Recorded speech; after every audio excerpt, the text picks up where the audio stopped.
সংস্কৃতির আলোয় উজ্জ্বল রঘুনাথগঞ্জ নাট্য উৎসবের 2026-এর বর্ণাঢ্য সূচনা রঘুনাথগঞ্জের সাংস্কৃতিক পরিমণ্ডলে নতুন মাত্রা যোগ করতে বৃহস্পতিবার এক আবেগঘন ও গৌরবময় পরিবেশে শুরু হলো রঘুনাথগঞ্জ থিয়েটার গ্রুপে আয়োজিত নাট্য উৎসব 2026।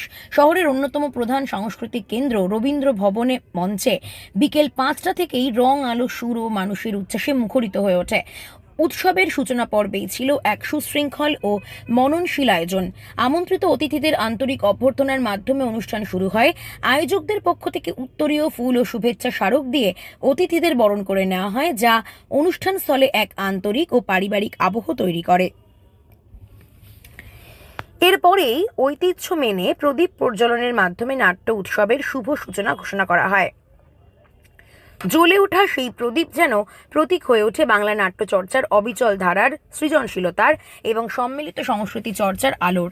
পরবর্তী পর্বে সম্মিলিত কণ্ঠে গাওয়া হয় জাতীয় সঙ্গীত। উপস্থিত সকলেই দাঁড়িয়ে গভীর শ্রদ্ধায় অংশ নেন এই পর্বে, যা অনুষ্ঠানকে এক গাম্ভীর্যপূর্ণ মর্যাদা প্রদান করে। উদ্বোধনী অনুষ্ঠানের অন্যতম আকর্ষণ ছিল মনোমুগ্ধকর নৃত্য পরিবেশনা। শাস্ত্রীয় ও আধুনিক ভাবনার মেলবন্ধনে সাজানো সেই নৃত্য যেন নাট্য উৎসবের মূল চেতনা, সংস্কৃতি, ঐতিহ্য ও সৃজনশীলতার সম্মিলিত প্রকাশকে জীবন্ত করে তোলে। দর্শক আসনে বসে থাকা নাট্যপ্রেমী মানুষদের করতালিতে বারবার মুখরিত হয়ে ওঠে প্রেক্ষাগৃহ। আয়োজকদের বক্তব্যে উঠে আসে বাংলা নাট্য চর্চাকে নতুন প্রজন্মের কাছে পৌঁছে দেওয়ার অঙ্গীকার। তারা জানান, এই উৎসব শুধু নাটক মঞ্চস্থ করার আয়োজন নয়, এটি এক সাংস্কৃতিক আন্দোলন যেখানে শিল্প, সাহিত্য, অভিনয় ও সামাজিক চেতনা এক সূত্রে গাঁথা রয়েছে। নাট্য উৎসব 2026কে ঘিরে রঘুনাথগঞ্জে তৈরি হয়েছে এক উৎসব মুখর আবহ। স্থানীয় শিল্পী, নাট্যকর্মী ও সংস্কৃতি প্রেমীদের অংশগ্রহণে এই আয়োজন হয়ে উঠেছে এক মিলন মেলা, যেখানে মঞ্চ শুধু অভিনয়ের স্থান নয়, বরং ভাবনা, অনুভূতি ও সমাজ চেতনার ও সমাজ সচেতনতার প্রকাশভূমি। সংস্কৃতির এই দীপশিখা আগামী দিনগুলিতেও জ্বলে উঠুক, এই প্রত্যাশাতেই শুরু হলো রঘুনাথগঞ্জ নাট্য উৎসব 2026-এর এই যাত্রা। Bureau report, P23 news, Kolkata.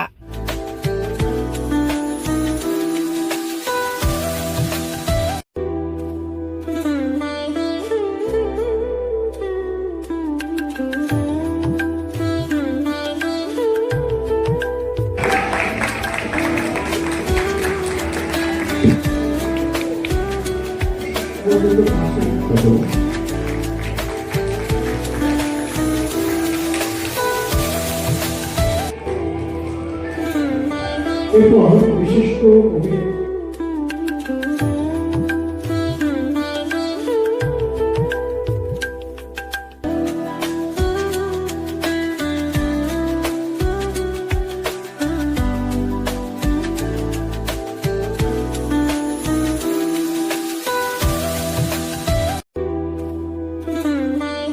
ধন্যবাদ। আমরা আজকে পবিত্র রঘুনাথগঞ্জ রবীন্দ্র ভবনে আমরা উপস্থিত হয়েছি। আমরা রঘুনাথগঞ্জ থিয়েটারের 12তম যে অনুষ্ঠান, যে কর্মসূচি আমাদের নাট্য অনুষ্ঠান, সেই নাট্য অনুষ্ঠানে আমরা আমাদের পাশে আছে দীপকদা, চিত্রা ম্যাডাম এবং আমার পাশে আছেন যারা আমাদের নাট্যপ্রেমী শুভাকাঙ্ক্ষী, তাদেরকে আমার আন্তরিক অভিনন্দন, শুভেচ্ছা এবং ভালোবাসা। আমরা আর কিছুক্ষণের মধ্যে আমাদের যে নাটক, সেই নাটকগুলো আরম্ভ করতে চলেছি। আমরা দেখেছি যে রঘুনাথগঞ্জ থিয়েটার রঘুনাথগঞ্জ শহরের মধ্যে একটা অন্যতম প্রতিষ্ঠান বা সংস্থা। এই রঘুনাথগঞ্জ থিয়েটারের যে আমাদের যে সেক্রেটারি, অর্থাৎ যিনি এখানকার আমাদের হচ্ছে এখানে অজিত আছে, সেই এই রঘুনাথগঞ্জ থিয়েটারের একটা বিশিষ্ট ব্যক্তি এবং তিনি আমাদের পশ্চিমবঙ্গ সরকারের নাট্য সংস্থার সদস্য হয়েছেন। এটা আমরা কিন্তু খুব গর্বিত। আমরা চাইব যে প্রত্যেকটা অনুষ্ঠান আপনাদের খুব ভালো লাগবে, খুব মনোযোগ সহকারে দেখবে।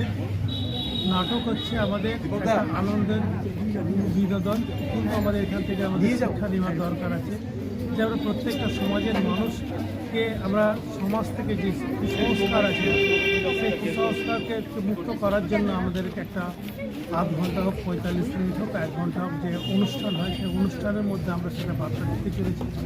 এই নাটকগুলো কিন্তু অনেক পরিশ্রম করে হয়, অনেক 2 থেকে 4 মাস সময় লাগে একটা নাটক মঞ্চস্থ করতে। আমরা চাইবো সেই নাটকে যে অক্লান্ত পরিশ্রম যে অজিত যেটা করেছে সেই অজিতকে আমরা আন্তরিক অভিনন্দন। বিভিন্ন কলকাতা থেকে, ব্যারাকপুর থেকে, বর্ধমান থেকে বিভিন্ন যে নাট্য সংস্থা এসেছে তাদেরকে তাদের নাটকগুলো দেখবেন এবং আপনারা মনস্থির করবেন যে আমাদের নাটকগুলো কেমন হলো। আমাদের কিন্তু সবসময় চেষ্টা থাকবে যে আপনাদেরকে বিনোদনের মাধ্যমে আমরা কিছু মানুষের মধ্যে শিক্ষার আলোড়ন তৈরি করব, এই আমাদের প্রয়াস সবসময় থাকবে।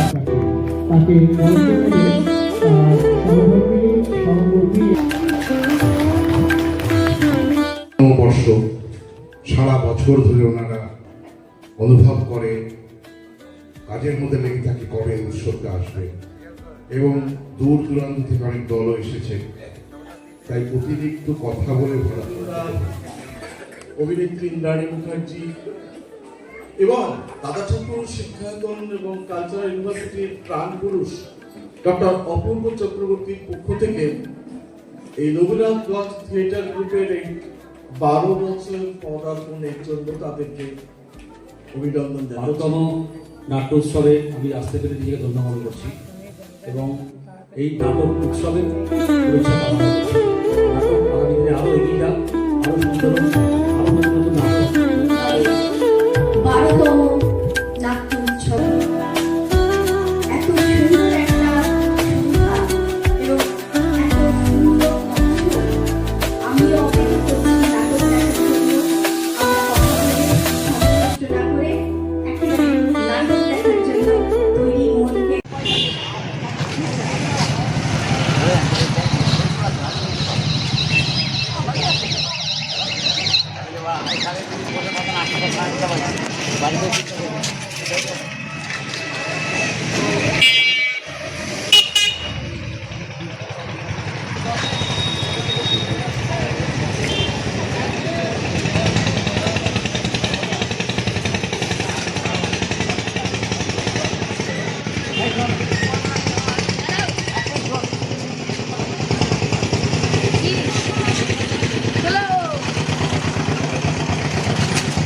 এটা দিয়ে আসো রঞ্জিতাকে।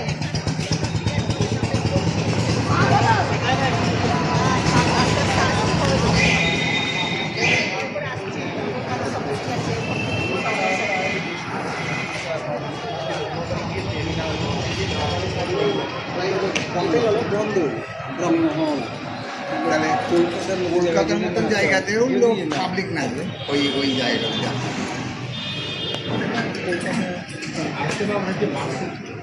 সময় অন্যদিকে রুচিটা অন্যরকম, সময়টা আগে থেকে সময়টা অবসর সময় সেটাও কমেছে। বিভিন্ন কাজ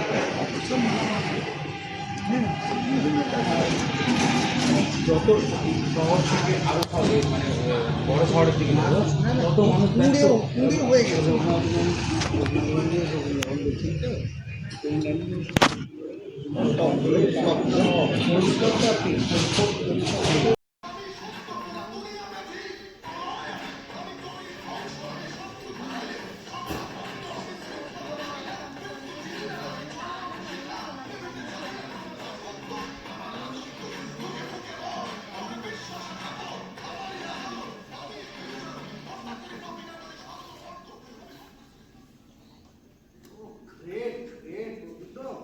Just a genius.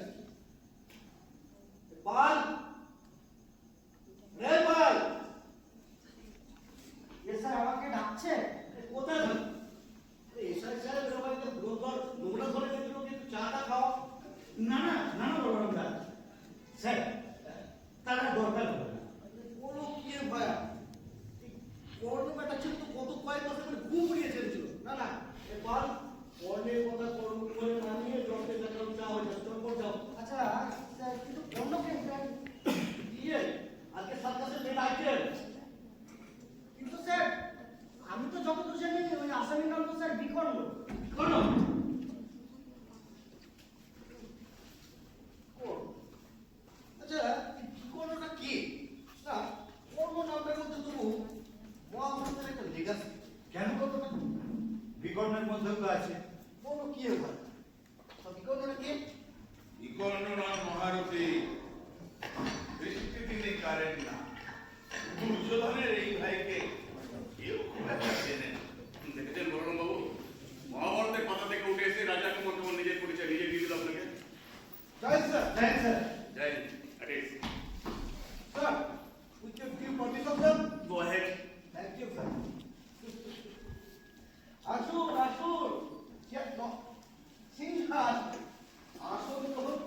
করতে পারবে সে সব কিছু ওই একজনেরও। কার উপরে স্যার ভগবানের বাবু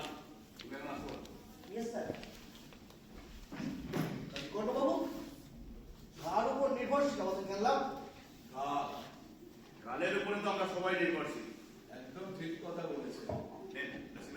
সবটাই তো ওই ইউনিভার্সের কাজ। হ্যাঁ,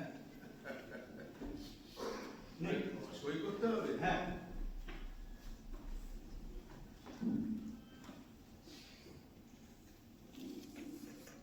So, Mr. Sen, আপনার ওই ট্রাইস্টিক কালের গল্পটা শুরু করি কেমন? গল্প?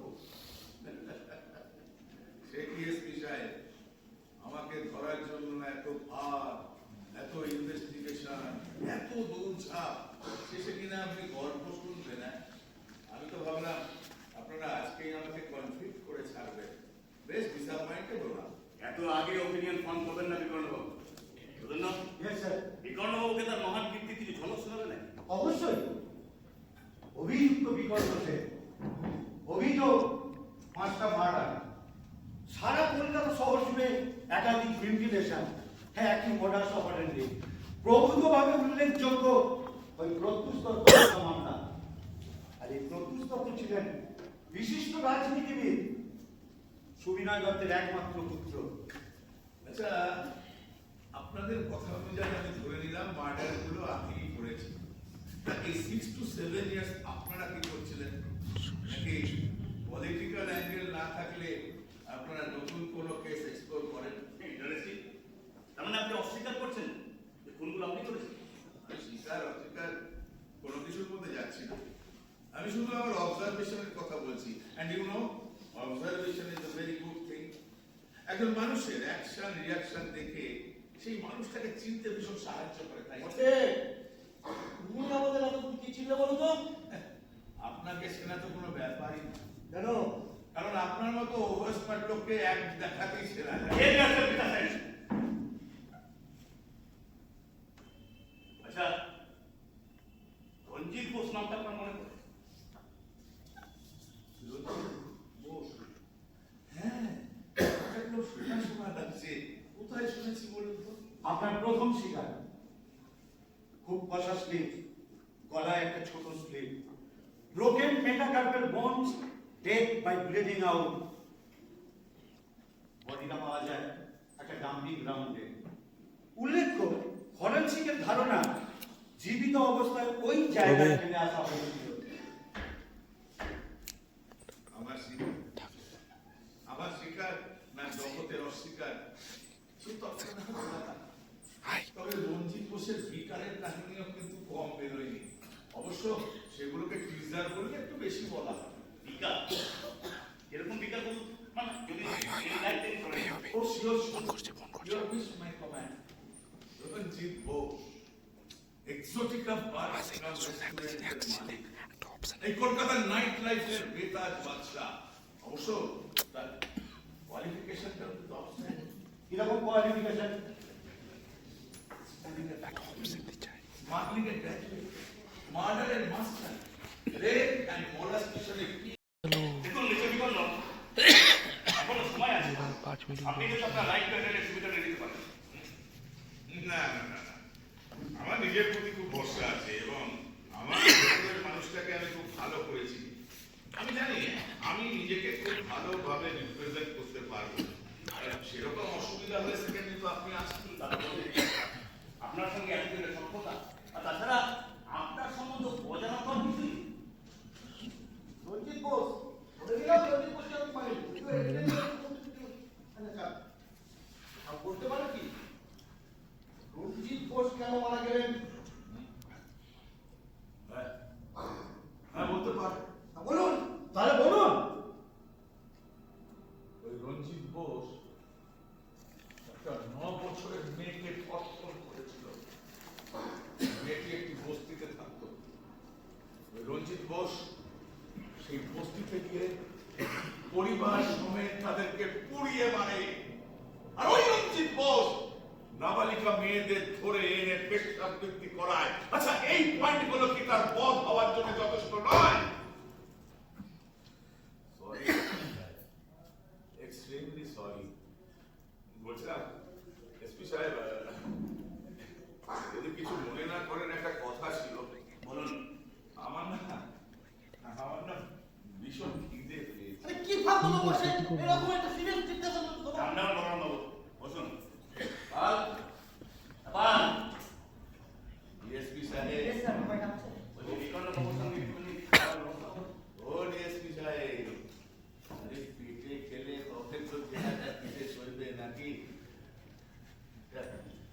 আপনি তো খাবার আনতে যাচ্ছেন, আমার জন্য একটা সিগারেট এনে দেবেন।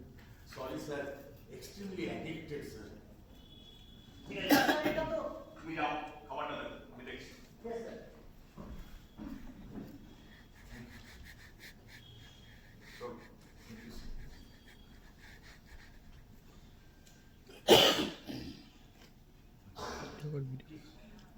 এরকম একটা সিরিয়াস প্রবলেম এইভাবে বসে দেবেন না। আই একই স্যার, লোকটা কিন্তু ভয়ঙ্কর ম্যানিপুলেটর।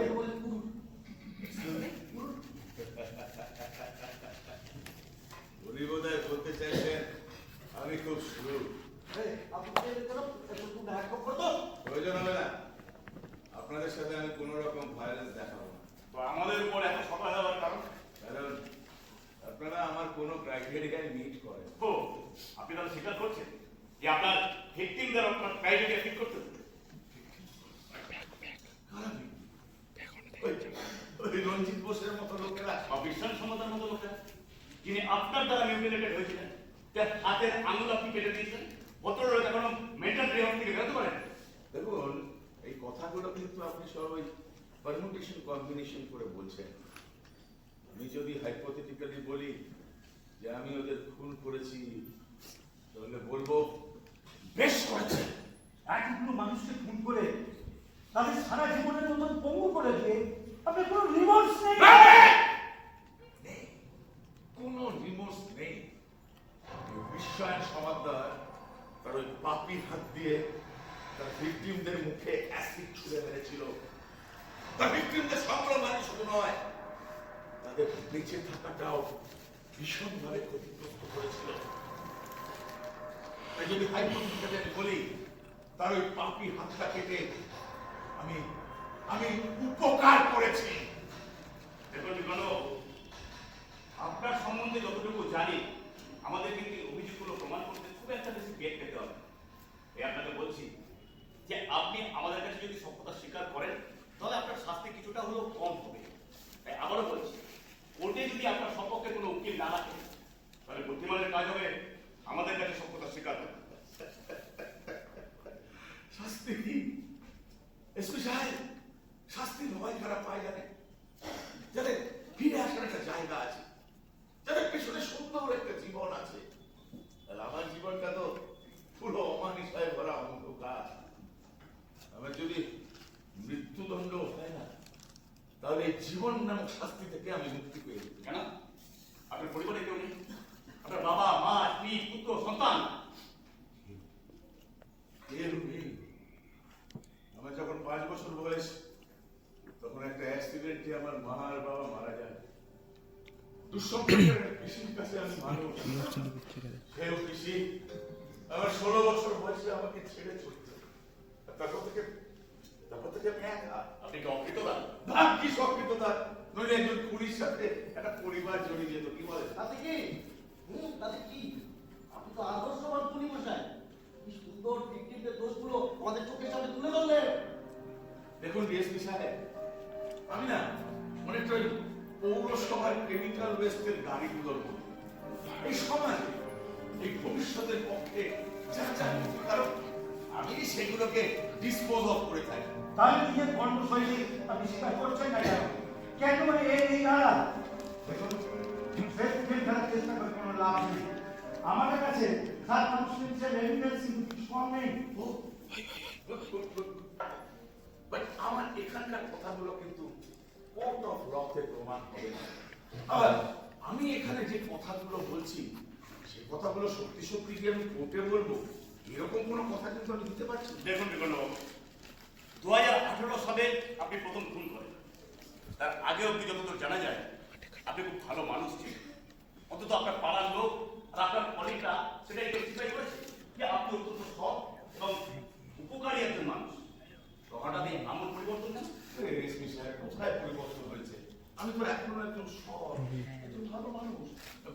দরকার লাগলে আমি ঝাঁকে পড়ে। ও তাই বুঝি তাই লিখনিগুলো বুঝি আপনার কাছে ওই একটু দাদা দিতে চেয়েছিল। কতগুলো মানুষকে মেরে খাওয়া উপকার করলেন আপনি। দেখুন, এদেরকে মেরে কিন্তু আমি এদেরই উপকার করেছি, কারণ এরা হচ্ছে এক একজন একটা নরকের কীট।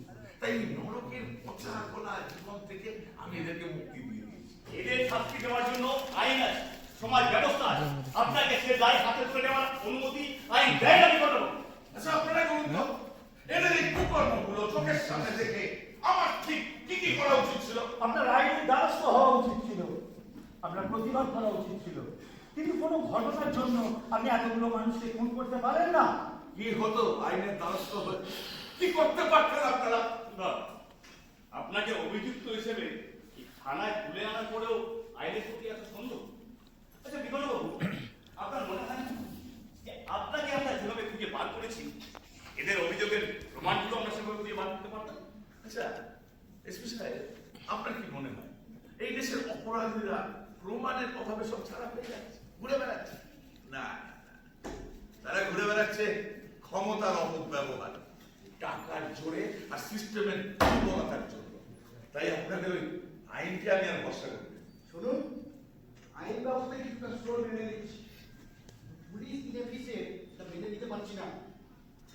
যাই হোক, শুনেছি আপনার সমস্ত দিক থেকে মানে ব্যাকগ্রাউন্ড থেকে যে আপনি বেশ ধর্মপ্রাণ।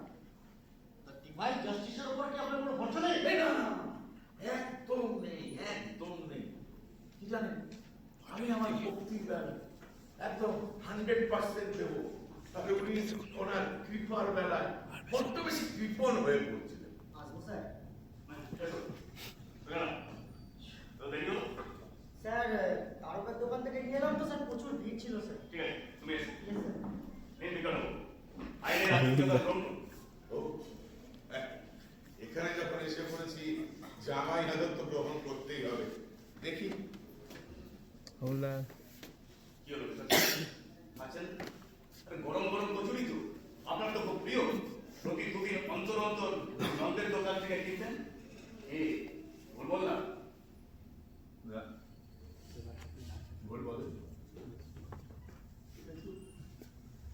আমার জন্য কিন্তু তবে কার জন্য? সেই মেয়েটির জন্য, যার থেকে পুরো কাহিনীর সূত্রপাত। হ্যাঁ, মেয়েটা বলো তো, এই কেসটা যখন সিরিয়াল টিভি করে প্রতিষ্ঠিত হলো, তখন পুলিশ ডিপার্টমেন্ট বিভিন্নভাবে ভিক্টিমদের মধ্যে একটা প্যাটার্ন আর লিঙ্ক খুঁজে বার করবার চেষ্টা করছিল। আপাত দৃষ্টিতে আমরা একটা প্যাটার্ন খুব অভ্যাস আর কি আমরা দেখতে পাই। ভিক্টিমদের মধ্যে নানান চারিত্রিক দোষ। প্রতিটা ভিক্টিম অর্থাৎ অপরাধী একজন মানুষ খুঁজে খুঁজে একাধিক মানুষকে খুন করবে আর তার সাথে পারপেট্রারের কোনো লিঙ্ক থাকবে না। এই ক্ষেত্রে এখানে প্রত্যেকটা ভিক্টিম কোনো না কোনোভাবে প্রেডেটর।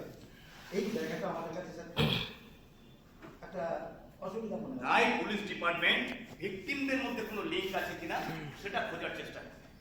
ইনিশিয়ালি অনেক লিঙ্কও পেয়ে যায়। যেমন ধরুন, এরা প্রত্যেকেই হচ্ছে বড়লোক বাবার ডিগ্রি যাওয়া সন্তান। আর এদের বিভিন্ন রকম নেশা আছে, আবার এরা বিভিন্ন ক্রাইমের সঙ্গে যুক্ত।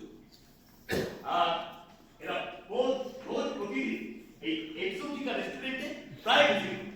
এটাই তো সব নয়, এই এক্সোটিকা হচ্ছে একটা ক্লোজ কম্পাউন্ড পার্ক। এখানে প্রি রিজার্ভ কাস্টমার ছাড়া সাধারণের প্রবেশ নিষেধ। কিন্তু এই চারজনের কীর্তিকলাপ জেনে একজন সাধারণ মানুষ, যার না আছে কোনো বৃত্ত, না আছে আর্থিক ক্ষমতা, সে কিভাবে এই এদেরকে টার্গেট করলো আর কেন না করবে? ফার্স্ট অফ অল, যদি না ঘটনাটা প্রতিশোধের হয়, প্রতিশোধেরই তাহলে এমন একটা অপরাধের ঘটনার প্রতিশোধ যার সঙ্গে চারজন জানুয়ার যুক্ত। পাবের প্রত্যেকটি কর্মচারীকে আমরা রিল করার পর এমনই একটা ঘটনার কথা জানতে পারি। 2018 সালে এই পাবে একটি গণধর্ষণ হয়েছিল। একটি নৃশংস ঘটনা। এটি ছিল একটি নাবালিকা, একটি বছর 17 কিশোরী। টিউশন করার শেষে বাড়ি ফেরার পথে তার সঙ্গে একটি গাড়ির অ্যাক্সিডেন্ট। গাড়ি থেকে নেমে আসে বিশ্বায়ন আর রোজা। তারা তাকে মানবিকতার খাতিরে তাকে হসপিটালে নিয়ে যাওয়ার জন্য অনুরোধ। আশেপাশের লোক তাই বলবে। মেয়েটি আর তার বান্ধবী এক প্রকার বাধ্য হয়ে গাড়িতে উঠে পড়ে। তারপর তাদের জল খেতে দেওয়া হয়। যতদূর সম্ভব the water was laced with Mickey, I mean rape drug. মেয়ে দুটি অজ্ঞান হয়ে যায়। বান্ধবীটিকে তারা জীবিত অবস্থায় রাস্তার এক কোণে ফেলে দিয়ে চলে যায়। আর এই সমস্ত ইনফরমেশন তার থেকেই পাওয়া। আহত হওয়া মেয়েটিকে তারা নিয়ে যায় তাদের অপরাধের ট্রেনে। একটি 17 বছরের কিশোরীকে তিল তিল করে ওই 3টে জানোয়ার আর তার বন্ধু বান্ধবদের লালসার শিকার হয়ে অপরে প্রাণটা হারালো।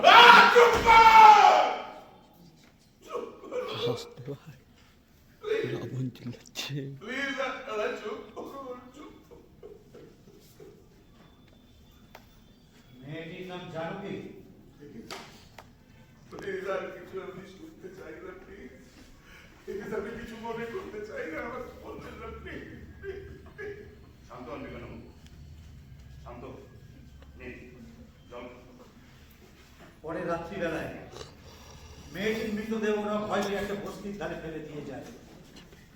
নিয়ারেস্ট থানায় কমপ্লেন করা হয়। ওরা 3জন আরো বেশ কিছু লোক অ্যারেস্টেড হয়। কিন্তু ওই প্রত্যুষ দত্তের বাবা, অর্থাৎ একজন রাজনীতিবিদ, এমএলএ এবং তৎকালীন মন্ত্রীও ছিলেন ওই সুবিনয় দত্ত। ওই সুবিনয় দত্তের ইনফ্লুয়েন্সে চেষ্টা করতে দাঁড়ায় না। বারবার অ্যাপিল করার সত্ত্বেও আজ পর্যন্ত কোনো ফ্রুটফুল হিয়ারিংও হয়নি। তাই এই কেসটা এক প্রকার ধামা চাপা পড়ে যায়। আর কিন্তু ঘটনাটা হচ্ছে এই ঘটনার সঙ্গে বিকর্ণবাবুর কি সম্পর্ক? একজন অনাথ অকৃতদাস বিকর্ণবাবুর সঙ্গে মেয়েটির কি সম্পর্ক, যার জন্য একজন সাধারণ লোক হিসেবে আইন হাতে তুলে নিলেন?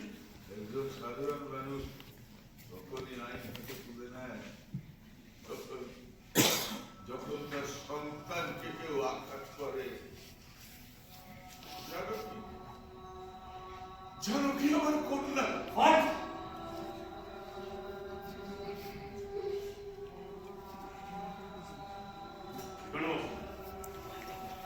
আপনি যদি সত্যতা নিজের মুখে স্বীকার করেন, তাহলে আমরা হিউম্যানিটেরিয়ান গ্রাউন্ড অফ ইনসিভিলিটি প্লেয়ার আওতায় আনতে পারি। আপনি সত্যতা আমাদেরকে স্বীকার করুন প্লিজ। জানেন এসপি সাহেব, আমার যখন 26-27 বছর বয়স, আমি অফিস থেকে ফেরার পথে রাস্তার ধারে ঝোপের মধ্যে একটা কান্নার আওয়াজ শুনতে পাই। ভেবেছিলাম কোন কুকুর বিড়াল হয়তো কাঁদছে। আমার এরকম কুকুর বিড়াল ধরে তাদের সেবা শুশ্রূষা করার অভ্যেস রয়েছে। কিন্তু ওখানে গিয়ে দেখি ছোট বাচ্চা, আমি তার দিকে হাতটা বাড়িয়ে দিতে সে আমার হাতটা ধরে নিল। আমি তাকে বুকে চাপতে ধরে বাড়ি নিয়ে চলে এসেছিলাম। তারপর থেকে আমাদের বাবা মেয়ের সংসার শুরু হলো। ওর নাম দিয়েছিলাম জানকী, মৃত্তিকা সৃষ্ট। জানেন, আমার মেয়েটা পড়াশোনায় খুব ভালো ছিল, কখনো টিউশন থেকে দেরি করে ফিরত না। কিন্তু সেদিন যখন 2 ঘন্টা হয়ে যাওয়ার পরেও ফেরেনি, আমি ছুটে থানায় গেছিলাম। ওনাদেরকে বললাম আমার মেয়ে ফেরেনি। ওনারা বললেন, অত বড় মেয়ে, দেখুন কার সাথে পালিয়ে গেছে। আমি বারবার এই ভাইয়ার করতে বলেছিলাম, জানেন, এই ভাইয়ার করতে বলেছিলাম। ওনারা আমার একটা কথাও শোনেনি।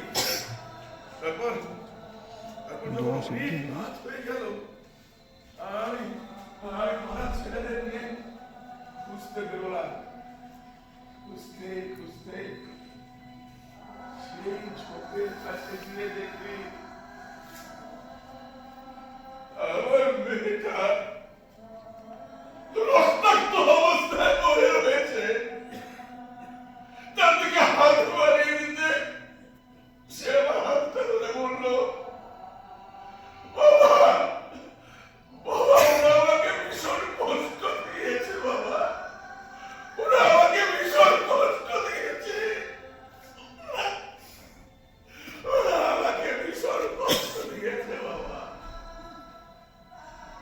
ভীষণ কষ্ট দিয়েছে।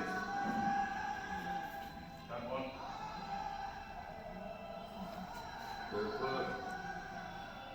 শরীর মন অবসন্ন হয়ে গেল।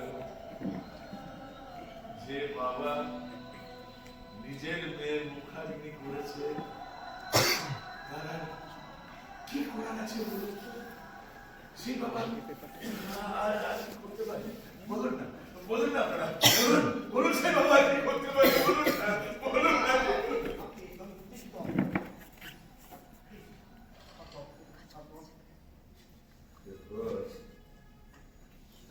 চোখের জল আস্তে আস্তে শুকিয়ে গেল। আমি ওদের খুঁজতে শুরু করলাম।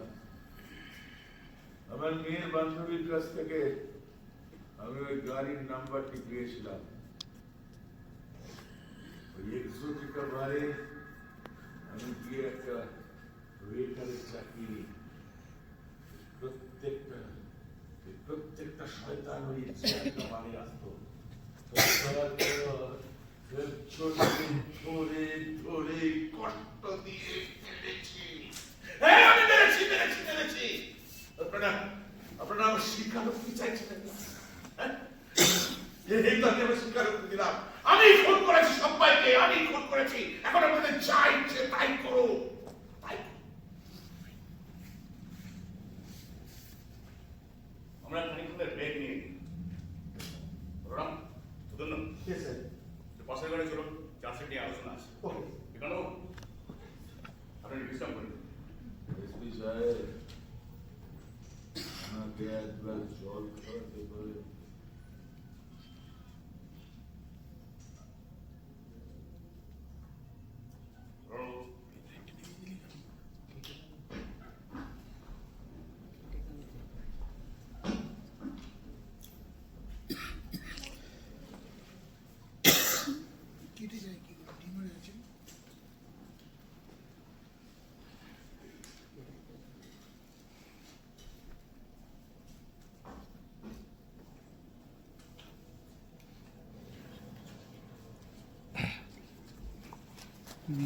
নাকি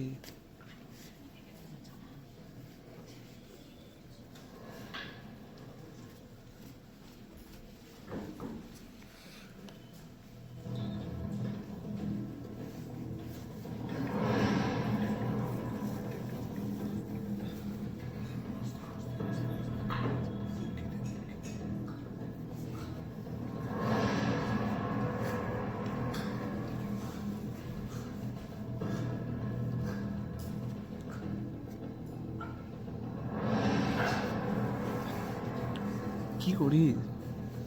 দেখতে ছবি দেখতে ফাইটে উঠে একটা দেখুন বিকল্প, আপনাকে যত তাড়াতাড়ি সম্ভব বোর্ডে তোলার ব্যবস্থা করা হচ্ছে। আপনি চিন্তা করবেন, আইনের চোখে আপনি দোষী ঠিকই, কিন্তু একটি বাবা হিসাবে সম্ভব। তাই আমারও বলছি, আপনি সত্যতা আমাদের কাছে স্বীকার করেন। আর আপনার হয়ে কোর্টে কথা বলা আমাদের পক্ষে সম্ভব না। কিন্তু এই সমাজের জঞ্জালগুলোর অপরাধগুলো যদি সামনে আসে, তাহলে আপনার শাস্তি কিছুটা হলেও মুকুব হবে। উঠছে না।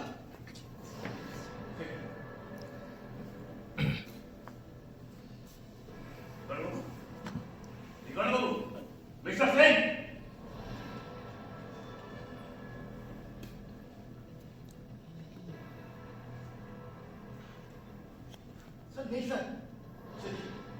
কিভাবে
বাকি রাখতে হয়তো আপনারা আমার মতো দুর্বল নয়, কিন্তু আমি চাই ওই জামানাগুলো শুধু আমার দিন আরো অনেক দেশ সাথে অনেক অনেক খারাপ ঘটনা ঘটিয়ে শুধু ওই দিকে না আরো অনেক আমার না আমার না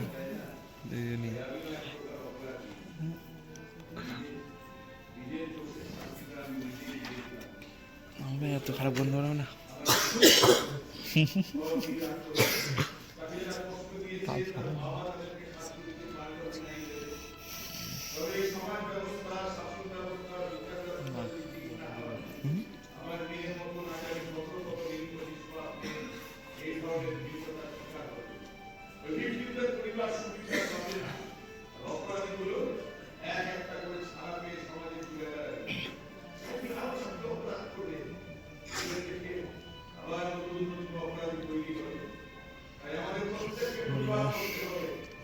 মহাভারতের বিকরণের মতো যে নিজের বাবা মা ভাই বাবার বিরুদ্ধে গিয়ে শত্রুপক্ষের স্ত্রীর আত্মহত্যার জন্য চেঁচিয়ে উঠেছিল, মমতার বিরুদ্ধে নিজের সিদ্ধারা সোজা রেখেছিল, সেই বিকরণের মতো হতে হবে। তবেই কোনো মা বাবা আজকে বিকরণের মতো অসহায় হয়ে আইনকে নিজের হাতে তুলে দেবে না। আসি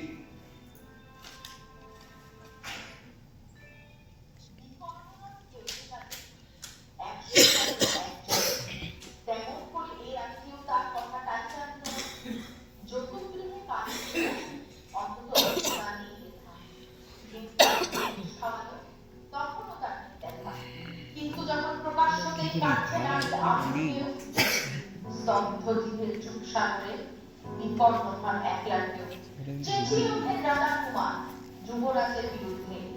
মহাবলী পাণ্ডবেরও তখন গলায় শিশুর নেই। রাজা যখন নীরব থেকে সায় দিয়ে যায় ধর্ষণে, ঠিক তখনই সমস্ত যুগ বিকর্ণদের সর্ষণে। আমরা যারা কিচ্ছুটি নই, একটি মোটে ভোট কেবল অত্যাচারের সঙ্গে এনে সঙ্গী শুধু চোখের জল। পোষ্য ভেবে চাপড়াচ্ছে ভাই অন্ধ এবং নিকর্ণ। প্রার্থনা থাক আমরা যেন একবার হই বিকর্ণ।